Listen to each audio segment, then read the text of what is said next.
Well, welcome to a very special opportunity that we'll have today to hear from various people who have taken steps to address health issues in their life. Throughout this conference, you've been hearing some great teaching about theology and ways of approaching and thinking about your health and developing gospel-centered motives for body care.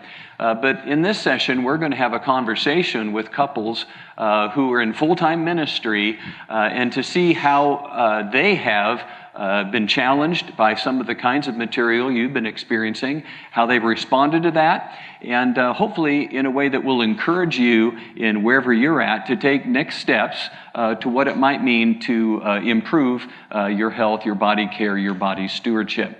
I'm David Bush, the founder of Fit for the King and the INSPIRE conference, and I'll be hosting this time.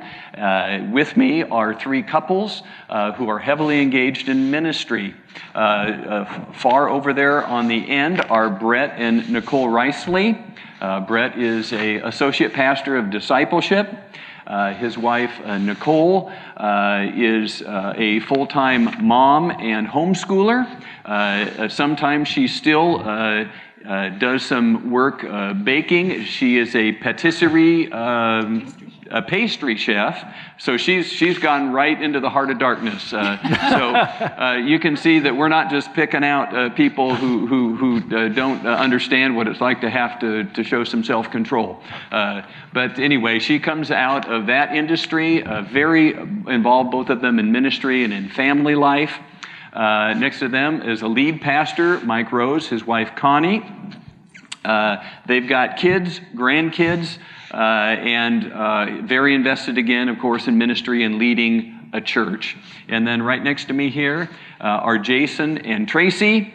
And Jason is a lawyer for the federal government, very busy with different cases that he handles, oftentimes involving travel. Tracy is the children's director at a church and very involved in ministry there. They have a number of kids that have been very involved in sports is kind of part of their story, a lot of it, and the team traveling and all that. And they also are coming in from a suburb that's a distance away from the church and have commutes. So you can see in looking just even briefly with those introductions, we have people who are very involved in ministry, very busy, different stages of life, and probably will have something to say about where you're at in your particular health journey that will hopefully be helpful to you as you take steps forward. So I have a few questions that I wanted to ask you and have you respond. We haven't staged this out or scripted this out, so I'm interested in just having you respond as necessary to these questions. So I would be interested in hearing from you, at least one from each couple, if not everybody. How would you describe your perspective on physical health and its relationship to your faith walk in the past? And I ask that understanding that many people within the Christian community might kind of silo their life out into, well, this is my physiological life and I can do these things here, but here's the things that are spiritual in my faith walk, and that's in this silo, and here's this silo and this silo.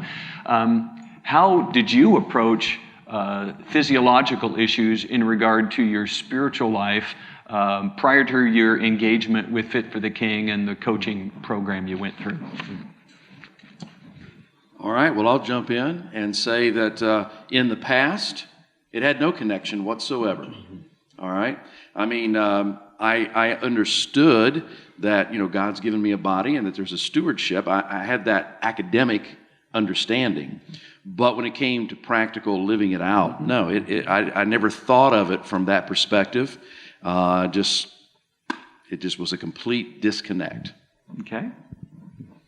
As much as it's hard to admit, especially knowing David for a long time, and even as he developed this program, but that was definitely something we compartmentalized. Health and fitness was health and fitness. Our discipleship journey included everything else. And so I'm glad that that's in the past now. Yeah, I would say it was the same for me as well. Growing up in a Christian home, it was never talked about. I've never heard a sermon about it, never heard it talked about in church. And being in ministry for many years or whatever, never really heard about it either. And When you don't grow up with those boundaries or even that perspective, it's like, well, yeah, I guess I probably should take care of my body, but the spiritual life always seemed to take precedence and feel and seem way more important because it's a spiritual thing, right? Especially as a pastor, it's like, well, that's obviously the most important thing, and physical stuff always took a back seat, and it was like, well, if I've got time, if it's convenient, or if it's easy, we'll try it. Yeah. If not, we'll just have to just keep, plugging away with the spiritual stuff, and so. Yeah, and I would say in conjunction with that, because it wasn't talked about maybe in church growing up, or it wasn't a discussion in discipleship relationships, what we were hearing was what culture was telling us, and like diets, or eat this, don't eat this, and then it was just up to us to be like, oh, well, maybe I'll try now, or maybe I won't try. And my personality lends itself to just kind of going with the flow. I'm pretty easygoing. But if you're easygoing when it comes to food, you're going to go down that path, which is towards unhealth. And so that's where I found myself before joining the Fit for the King journey. And so. Yeah. All right, great. Well, as I work with people, I find out that there are usually some kind of barriers to engaging, and maybe there's a cost factor, maybe there's just ignorance, maybe there's guilt, there are all kinds of issues that become a barrier toward even engaging and addressing issues that they may know are there. I'm wondering, can you share with the people who are watching this, what was the core issue you had to face before being willing to take a step forward and even address a health issue in your life? Well, for me, I would say that I just had to come to the point to say, just stop kicking the can down the road.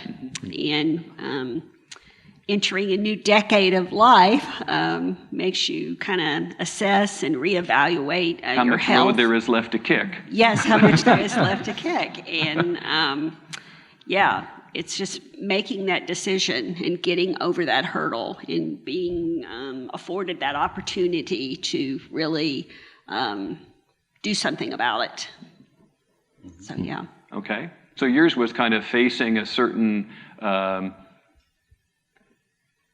year marker that seemed to bring clarity to how is this going to go down for these last 20 years. Yes. Yeah. And also, I have been through multiple physical challenges in the later decades of my life.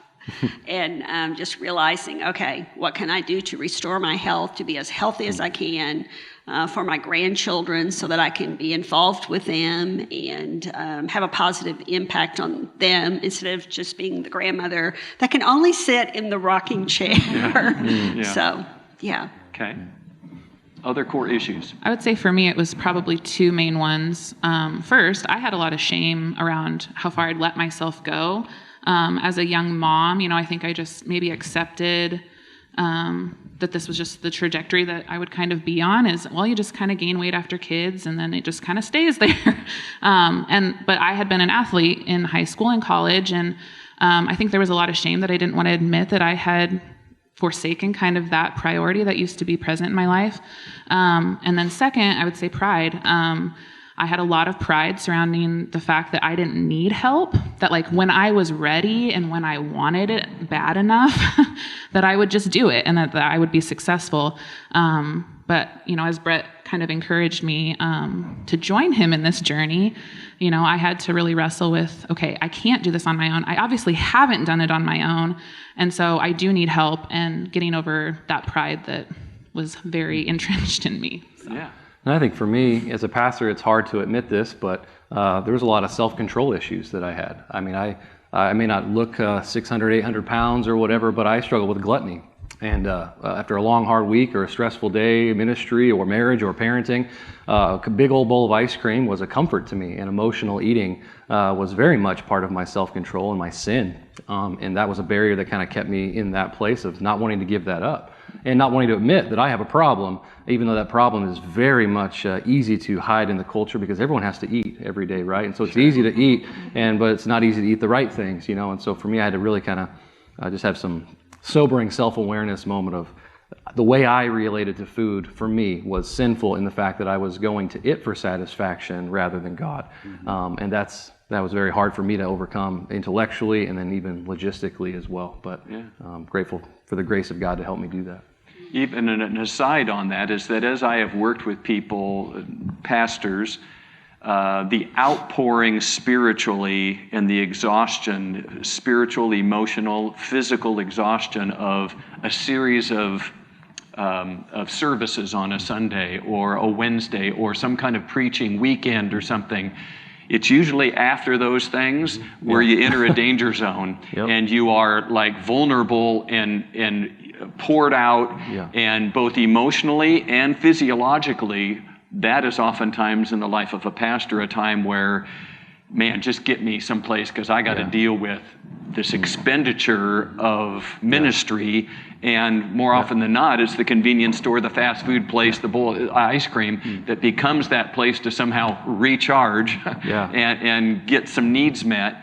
And when you start thinking about what's going on with that, that's not really, I don't think, what God ordained as being the best place to recharge is at the quick trip on the way home and, the roller bed of death, as we've described, to go and grab something there. And this is going to be what's going to fill my tank again. But that's a reality of the way that people in ministry operate oftentimes. One of the things we talked about too, and I can relate to everything that I think we both can that's been said, but one of the things we talked about for us was a motivation for our health and fitness, or a reason, not necessarily what's motivating you as you think of that word in the traditional sense, but COVID and the being at home and the change in our lifestyle really threw us for a loop. Health and fitness has always been part of our life. But what we came face to face with was when our gyms shut down, when we had to relearn how to do ministry, when he had to do different things working from home, and we have a kid schooling from home, we kind of lost our motivation, which was a worldly motivation for health and fitness. It was to be better, faster, stronger, and really was not involved in our spiritual walk at all. And so for us, while it was a painful realization, it was a good thing for us to experience and kind of rework what we were thinking. Yeah, I mean, I would relate to everything everybody said here. It's for me, it's about pride and priorities. I mean, you want to be the best father you can be, the best employee that you can be. And my job, there's a lot of emotion tied up into it. There's a lot of just a lot of hard work that goes into it. And I can relate to the priority was on those things. It was on, youth athletics. It was on my job, trying to be the best father I could be, and that leaves health and fitness far down the list, and that ends up being a real big problem. I think it's more of an understanding about where you want to be and how you can get there. And when you're caught up in so many other things and you don't put any priority on health, then you wind up in the wrong place. And I just want to affirm what you were saying there a few minutes ago about, going to that for comfort. For years, literally, Sunday's done, Sunday evening, it's half a pizza, it's 40% of a container of ice cream, and maybe a couple of cookies on top of that. And then passing out because of the sugar high about 10 o'clock. You called that a Sabbath rest. Yeah. and then on Monday, literally, for years, on Monday, by the time I got up, I didn't even feel like a Christian. I felt horrible. And it took me a long time to figure that out. And I didn't come back to being saved till 5 p.m. It took that long for all that to wear off. And so dying to self and control, were big barriers that had to be kind of dealt with.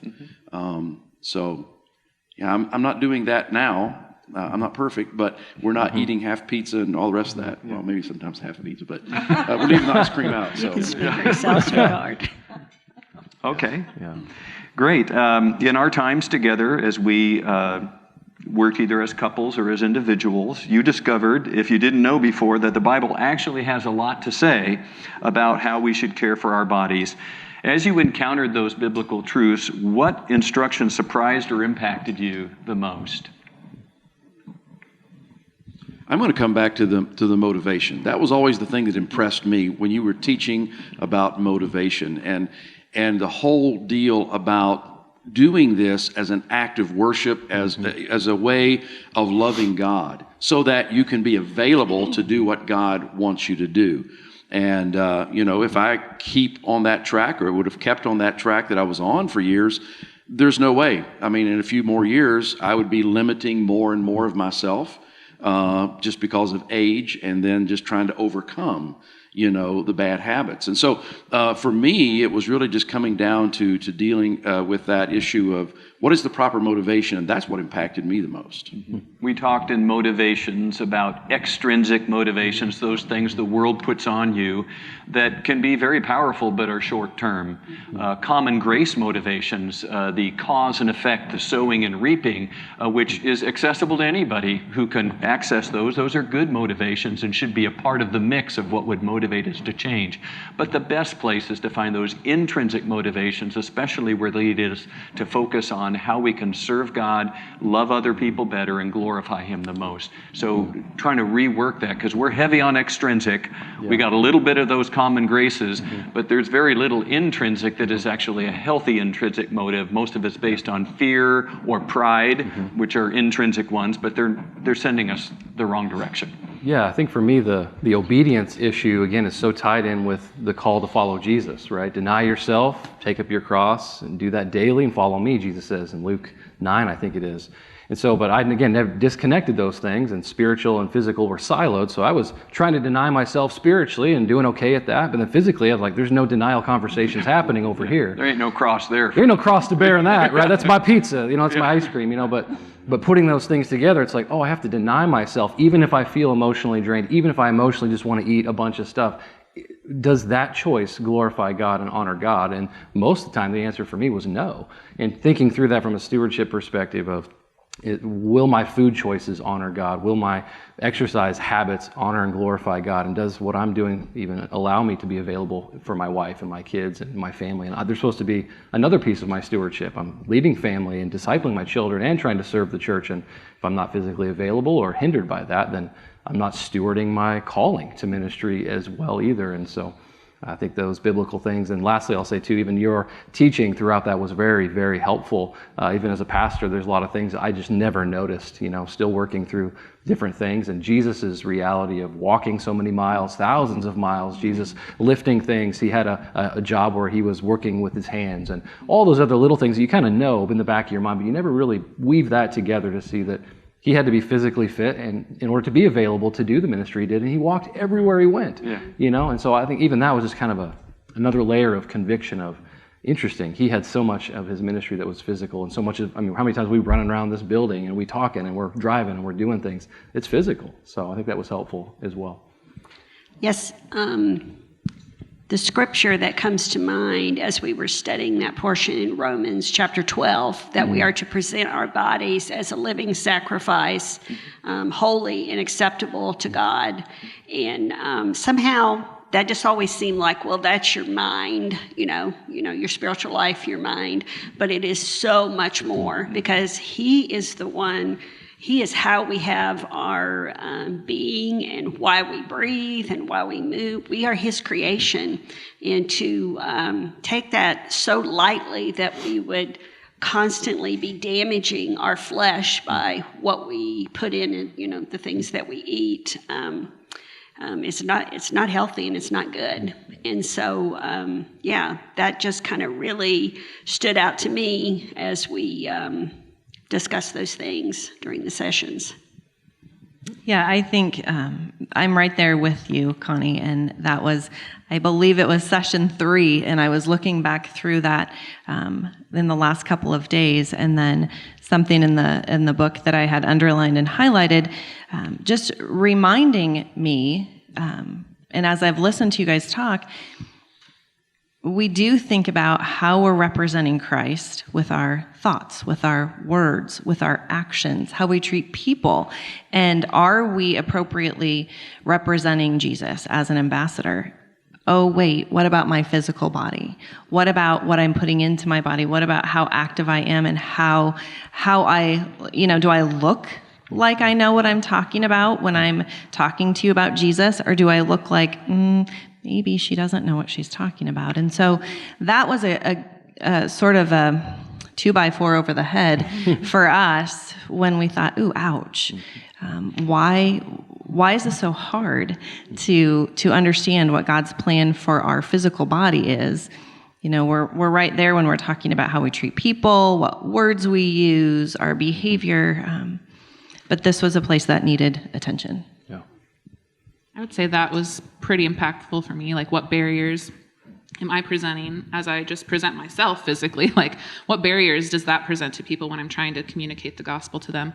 But also, I think, I don't remember what session it was, but when you talked about how God not only has first dibs basically on what we do, but he has second as well. So it's ownership. Yeah. It's not, I get to, culture will tell us, well, it's my body, I do what I want.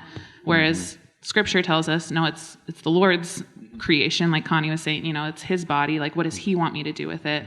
And not only does he get first say, but he gets second as well. So then I'm third on the list. So it's kind of, all encompassing, dying to self, letting God call all the shots and stewarding that well. But that kind of like shook me. And I think I had like 5 arrows pointing to that box or that, section of our worksheets that, I'm third on the list. Yeah. So.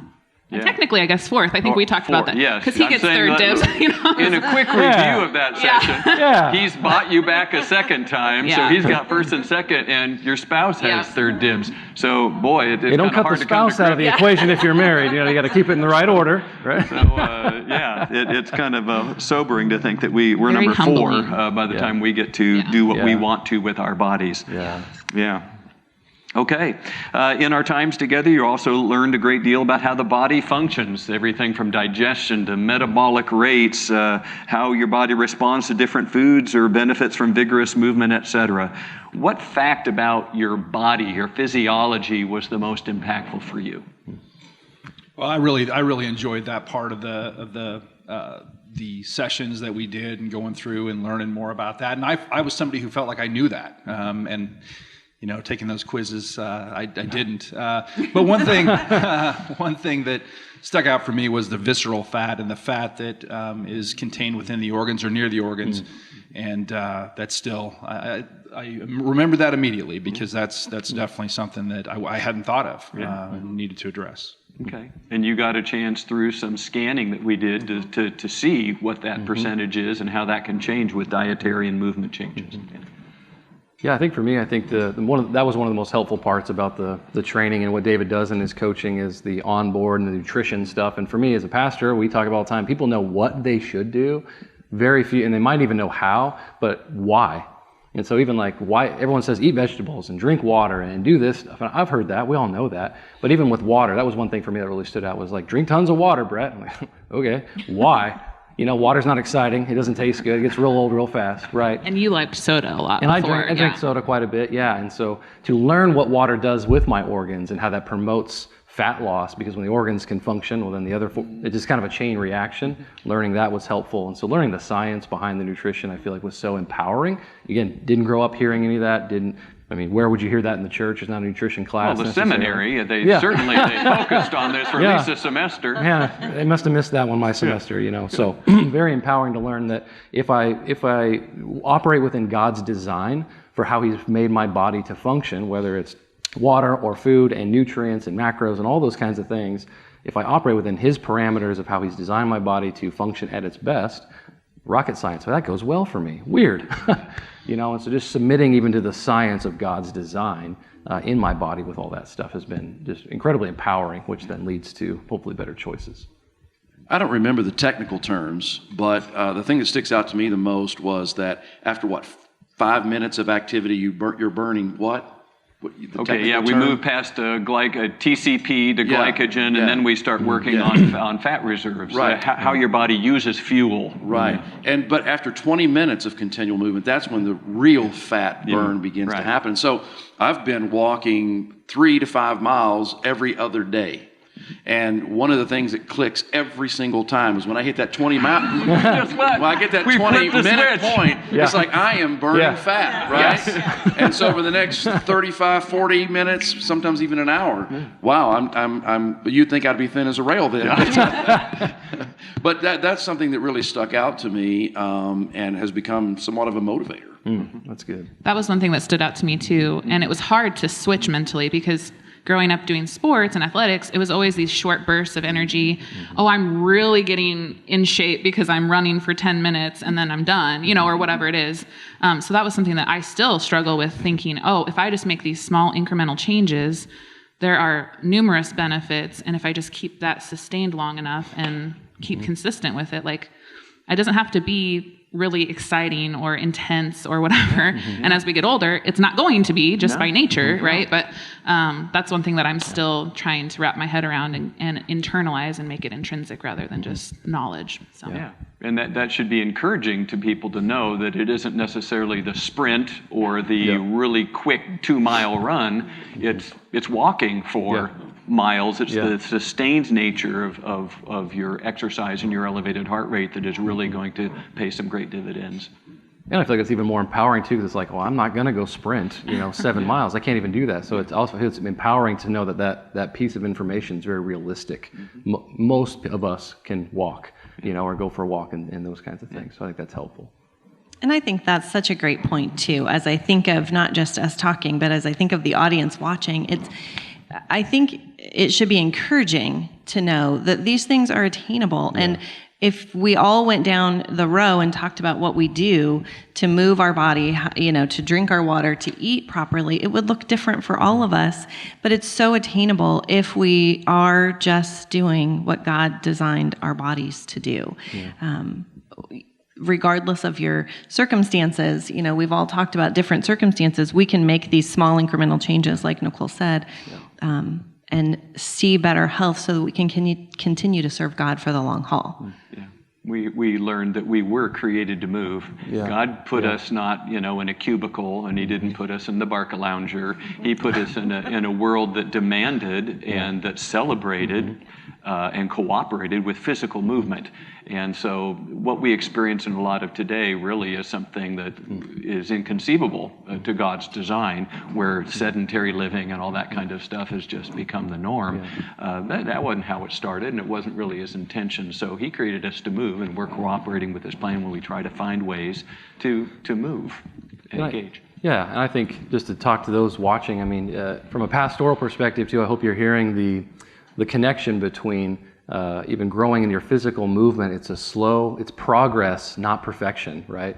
It's not about doing it perfect. It's about slow, steady progress over a long period of time. And that's a spiritual life too, right? None of us mature overnight. None of us gain maturity overnight. Sanctification takes a long time, but it's a long obedience in the same direction. And so spiritually, that's true. Physically, body stewardship, that's true.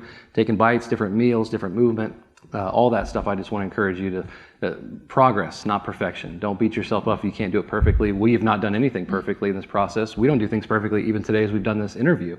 There's things that we're going to still have to work on, but I just wanted to draw that out and encourage you today. Take another step. Keep going, because that's the same journey with Christ as well. Yeah, and recognize that Jesus isn't standing at this supposed finish line, waiting to finally clap when you arrive 10 years from now. He is there with you. He's cheering every step of obedience along the way. Don't think that you have to arrive at some place before you're getting any commendation or encouragement or reinforcement. He's there with you every step. Absolutely. I would say for me, I remember the session that I had to come in because I was under conviction about my lack of exercise, and the day that I came in and confessed to you that I hated exercise. Do you remember that, David? Yeah, it's embedded in my memory. And so it was like, I have to tell him. He needs to know what he's dealing with here. But after starting slowly, and I'm not perfect yet, but I have seen results. And at my last doctor's visit, my doctor was so surprised at my weight loss. He cheered me on, and he was like, We don't see this very often. What have you done? So I told him about the program, and he's like, well, keep it up. You're doing great. He was really thrilled, and we like to hear good news from our doctors. So, and just working through. For me, if you hadn't exercised before, you have to work through those initial pains that you are going to feel, because it is going to happen. But I will promise you, it goes away if you will keep at it. So. Yeah. Like everything else in life, it is easy to start. It's hard to start new routines, whether it's a quiet time, whether it's more prayer, whether it's a dietary change or a exercise regimen. Those things aren't easy, but they're good, and they do get easier. And then you find that it's feeding that fire, and you want to do it, and you start to miss it. By golly, how about that? Yeah, and I would also just echo how it makes you. Mentally, you feel better by releasing all those endorphins. Yeah, is that what we got talked reward about? Center. That's right. He has a reward center built right in. So that should be your goals to get to the reward center. Yeah. So anyway. And in all honesty, you had some physiological things that were real that hurt. And that needed addressing, and that were hindrances, but they had become hindrances to the point where you didn't know if you wanted to go over those humps to get to the payoff. And you made that hard decision to do that, and we're seeking to get some things corrected that would make it easier along the way. And that can be shoe fit, it can be, a chiropractic appointment, it could be getting something changed where there's pain involved in getting this thing started. Well, it's not supposed to be terribly painful. There's enough pain in changing your routine. If there's physiological pain going on, you see a doctor, see somebody who can help you get the right thing going, so you can be encouraged to make progress with that. Yeah. Was somebody else lifting a microphone up to say one more thing in the physiological thing? No. Okay. Well, let's move on then. You also learned about dietary changes, way that food works in your body, foods your body wants, what happens when you're feeding it lots of food it doesn't necessarily want. What in the dietary and nutrition end of thing was the most impactful or new information for you that was a change for you? You pushed hard the idea that oftentimes when we're feeling hungry or whatever, that the body is really not wanting food, but water. And that goes back to what Brett was talking about. And so I did discover that if I drank more water, a lot of times those things went away. And so that was an important discovery. And then something really wasn't new, but I guess just maybe found a new connection to me, is just my sensitivity to sugar. And how, how delicious it is. I've always known that, but how damaging it can be, and how counterproductive, it can be. And so I've seen my sugar use drop, dramatically. And I stay away from a lot of that stuff, because I know if I eat a birthday celebration slice of cake or a cupcake here at church at 11, by 1 o'clock, I'm not going to be worth anything, Yeah. So we got to stay away from that kind of thing, because it just isn't helping me. I mean, we're in the same boat. Sugar was a huge thing for us. I've never struggled with sugar. No, I'm just kidding. Brett has the sweet tooth in our struggles family. with lying. My struggles are lying and gluttony. Yeah, it's fine. No, he definitely has the sweet tooth in our family. I would say just the results. I mean, your question was, what was the most impactful? The results of kind of cutting out maybe sugar. I mean, I think I told you when we started, I was so tired in the afternoons that I would nap with my daughter almost every single day because of sugar crashes, or just, being lethargic because I wasn't fueling my body correctly. So to see the tangible results of changing the food, I think was, putting that into practice, like the knowledge that sugar is bad and it messes up your, metabolism and all that stuff. But seeing the results that, like, after maybe a couple of weeks of being very intentional with what I was putting in my body, cutting sugar out, I didn't need to nap. I had energy. That was a big, huge realization. And not having headaches as often. I mean, just the very realistic things that, like, I was basically poisoning myself with the choices that I was making. it produced very real results in my everyday, the way I was feeling every day. Yeah, I think for me, food, again, has been so huge. And we talk about food being fuel, not recreation. That's a whole, still tied back to me for gluttony, self-control, obedience, denying yourself. But for me, I had a CPAP machine, and when I started eating well, really consistently throughout the program, like I feel like that has always been connected to me not sleeping as well. And so now that I have been eating better for months, I don't have to sleep with a CPAP machine anymore. So for CPAP people, it may not always be that case for you, but that's gone away from me. And when I'm eating well, I sleep well.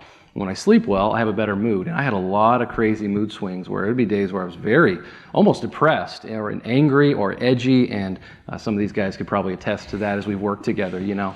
And I feel like my mood has dramatically changed and improved, and it's more stable. I was very unstable because of what I was poisoning my body with food, sugar, lack of good sleep, lack of exercise. It just mentally had an incredible impact on me. And so changing the diet really has changed my mental mood and my outlook, which is a huge blessing. Yeah, I think the accountability of logging your food and understanding balance. Balance for me was the big thing. I mean, I think I knew what I shouldn't be eating. I was still doing it, of course, like we all were with sugar. But you introduced us to some new things, like it starts with a V. I can't remember. I think vegetables. That's right. Those green things. That I wasn't perhaps eating enough of that, and so I mean that for us it was or for me I should say it was understanding. Okay, I probably need to add some of those other things in there as well. Yeah, I think that's so true for us. Yes, of course, sugar. I mean, we all were eating sugar. But for us, or for me specifically, logging and really journaling my food, not just to see what I was eating, but, I wasn't eating. And we discovered some things about me and how my body functions when I'm not eating and not eating anything, maybe. So, yes, and just to be clear, the things that start with a V were always available. We weren't... But yeah, logging it, and I think it's something that is a barrier, I think, to people as far as mindset. Oh, you want me to journal my food? You want me to log my food? You want me to see how much it weighs or how many ounces of this?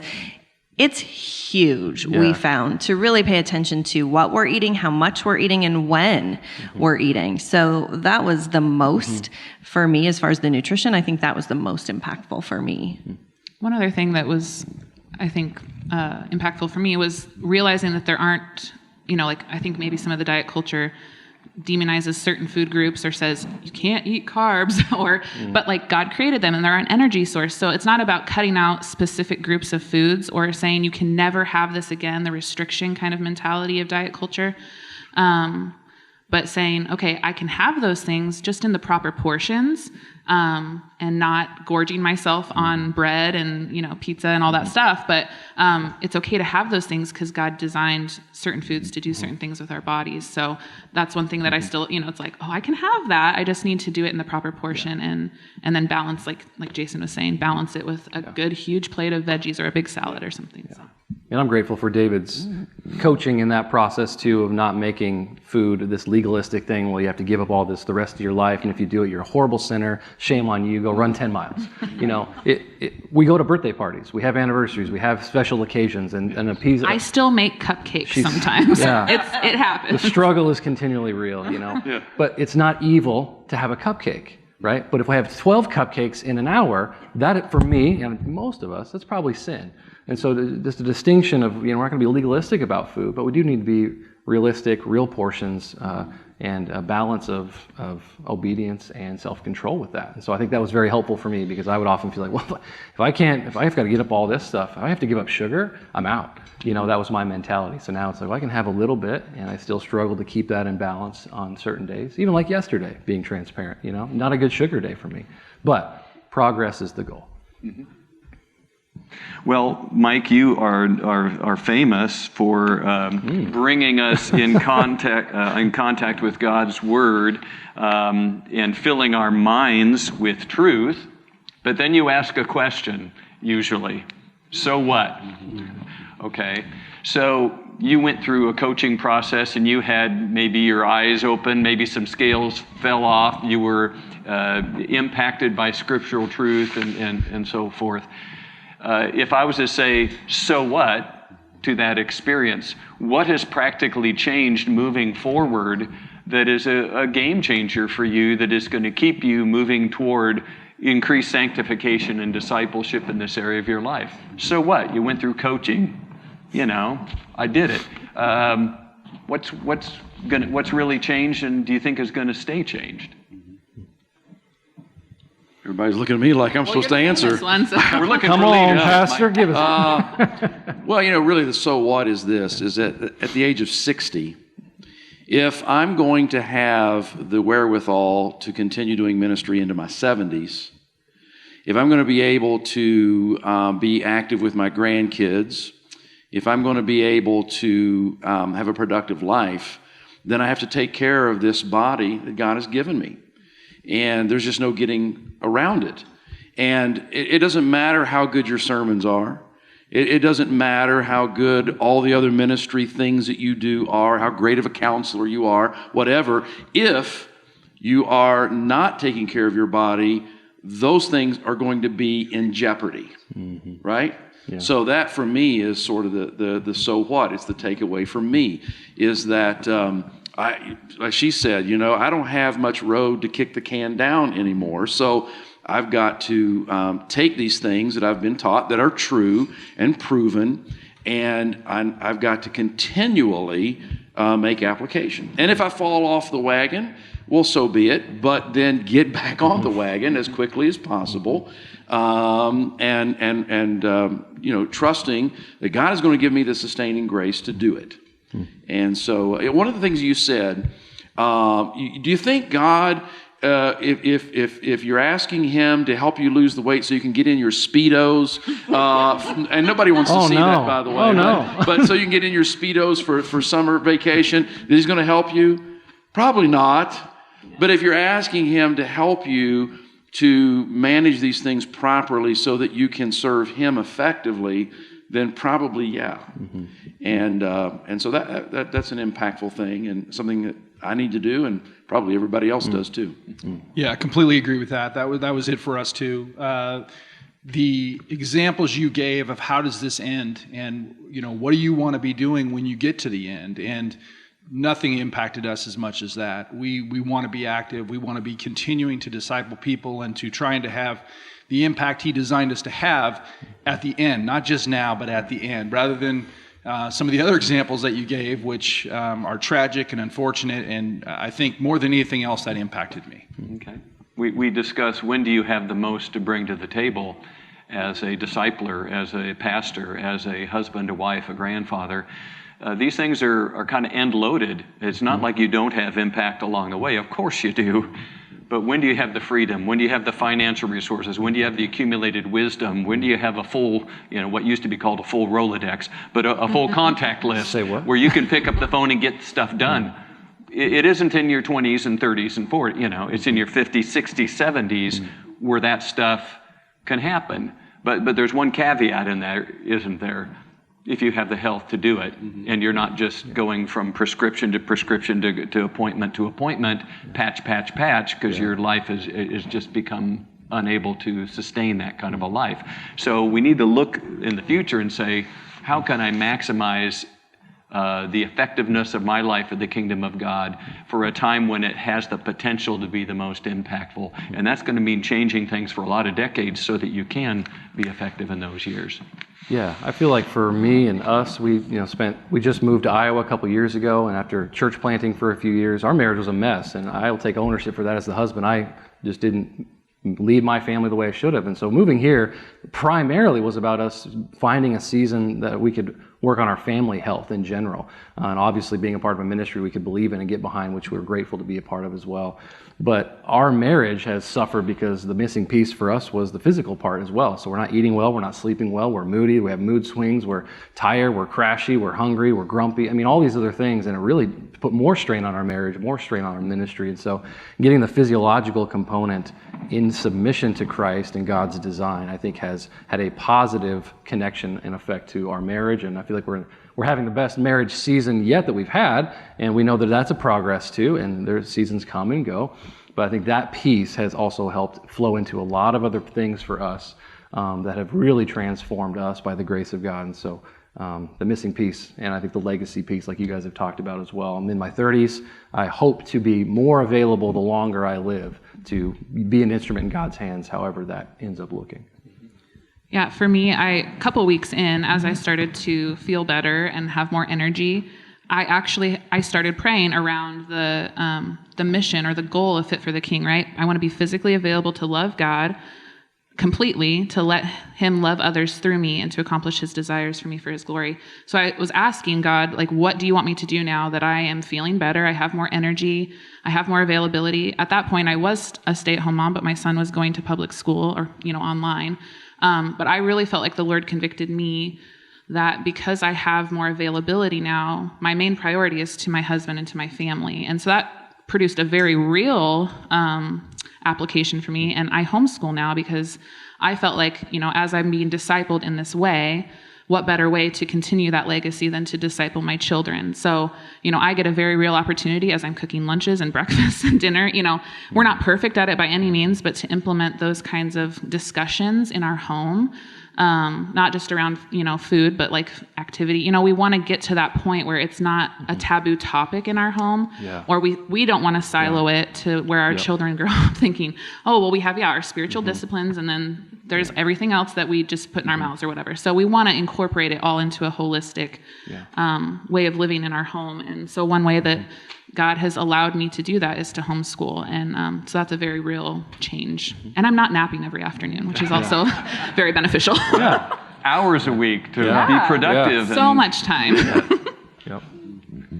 Yeah, I think, as Jason said and what everyone's talking about, just being able to finish well, because in our 50s, we're on that home stretch, so to speak, and I want to be available to do all the things, and I don't want to be sidelined in ministry. We see people now in their 50s, 60s, 70s, and they're sidelined completely, and they have so much that they could offer, but they're just sidelined because of their physical health. And I had the opportunity to lead an interruptible life yesterday.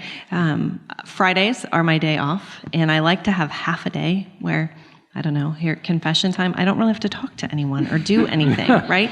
Just half a day. And I didn't have that.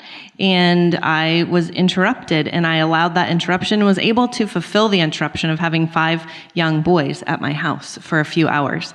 I have one boy that lives at my house, and he's not young, and he doesn't require care. So having 5, but I honestly, and probably because this interview was today, but I remember pausing at one time after I had chased the baby for about the 110th time away from the stairs, thinking, what if I can't do this? I don't want to get to a point in the next 10 years where I can't do this kind of thing. Because as you said, at this point in our lives, we have the most availability. Hopefully we have the financial resources. And do we have the physical resources to be available and to impact other people with the gospel? And so that was a very real thing for me yesterday, going, yep, okay, I need to keep going with this because I want to be able to chase that baby away from the stairs 110 times in 10 years.